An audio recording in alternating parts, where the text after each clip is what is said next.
Hello, it's Shanna. Welcome to my channel, Shanna Makes It. I have just been starting and stopping videos, making cards, not liking them, just really having a struggle with what I wanted to do. And I was watching Natasha Foote several days ago where she was just taking strips, and I thought I'm just going to do a strip card and see if I can't put something together that I might like and be able to pull together a video to put out there.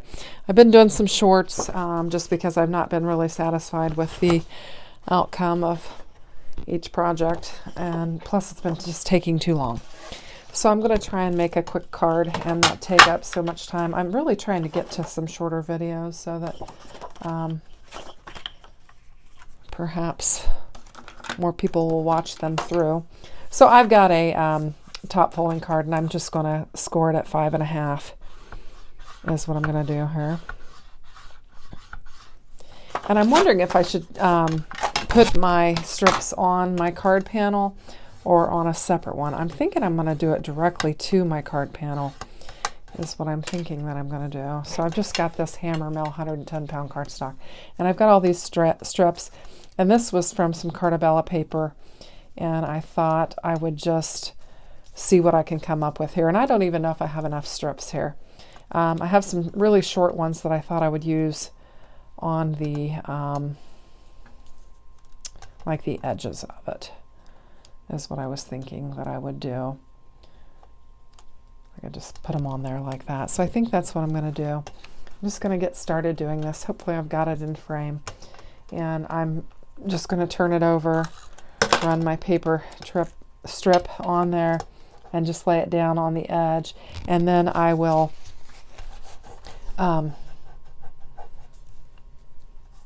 just move right along and try and find pieces. And I've got varying sizes that I'm going to use, and I'll just lay them side by side, and I'm going to try and space them out, because I think what I'll do is I'll probably cut some of it off, and then I'll need to use it later in there. So I'm going to kind of monitor my edge and just do it that way. I think I'll just lay it down my tape like that, and then it won't stick to my mat here.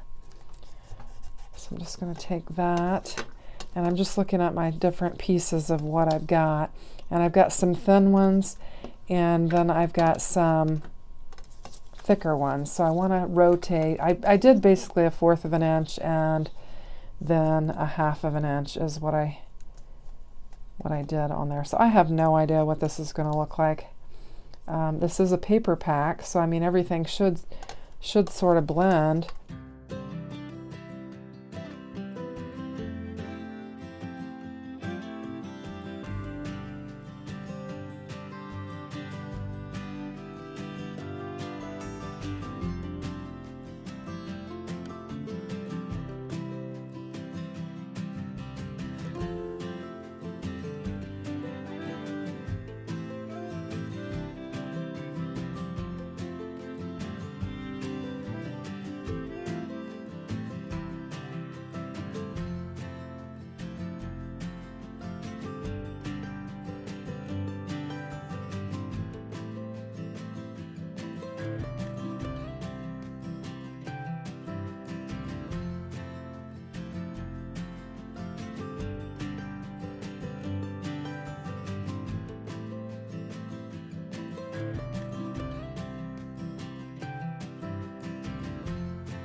Now, what I did earlier was I took this die that I have from Simon Says Stamp.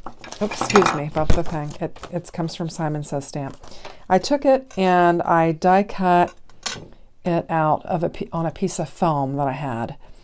And it has the sticky backing on it. And then I also took some hammermill paper that has the sticky backing on it. And I put sticky backing on it, and then I die cut it out too. So what I want to do is lay these two on top of one another and put them on there. But I see I have to poke out these centers. So I'm going to go off camera and poke them out. I'm not going to take the time to do that. And then I'll lay it down and we'll add this to our card. Okay, and working with it, I've got them all punched out. And I also took the sticky back off of this foam because I think it's going to be easier because some of the paper was moving or was kind of sticking out on the foam. So I felt like it would be best to just lay it down and then to stick my paper on top of it. So I've got one little piece in here I'm trying to get out.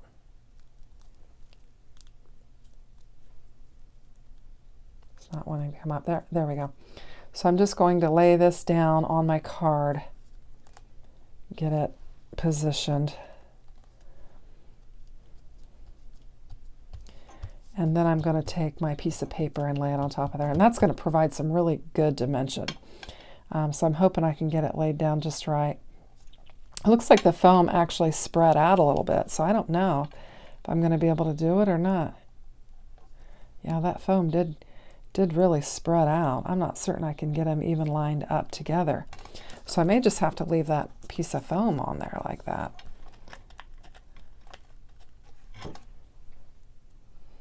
I'm not sure. That's quite a bit wider. I'm just going to try and lay it down and see what happens. Yeah, that foam really stretched out. Okay, let me see.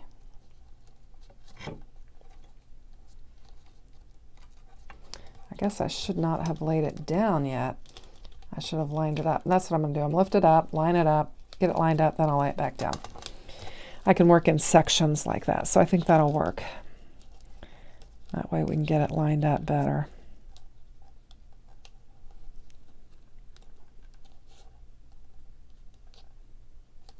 Have you guys worked with foam for your die cuts? I think this is the first time I've done it, so I didn't realize that I probably should have just attached it to my die so that any stretching that the foam has done, I could kind of bring back in by lining it up with my piece of paper.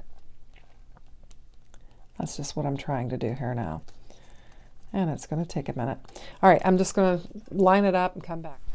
Okay, so I was able to get my foam and my paper attached. I will tell you I don't recommend using foam for these intricate dies because the foam stretches out a little bit and it's hard to get them lined up. But I think I'm all right. I think this will be okay and I can use it. But the foam does stretch out when it's die cut. Okay, so I think this is a great use of your strips of leftover paper. This Carta Bella paper is just really pretty anyway. But then to just take and use strips and put it together, I think it's very colorful. It's very pretty, very, very spring or summery. I think it's really nice. So I like the butterfly on there. And then I'll just need to put some kind of a sentiment on the inside. But I think that's a great use of just some leftover scraps. Looks very pretty. I like it a lot. Consider subscribing. Give me a thumbs up if you like it. Take care. Have a great evening. Bye-bye.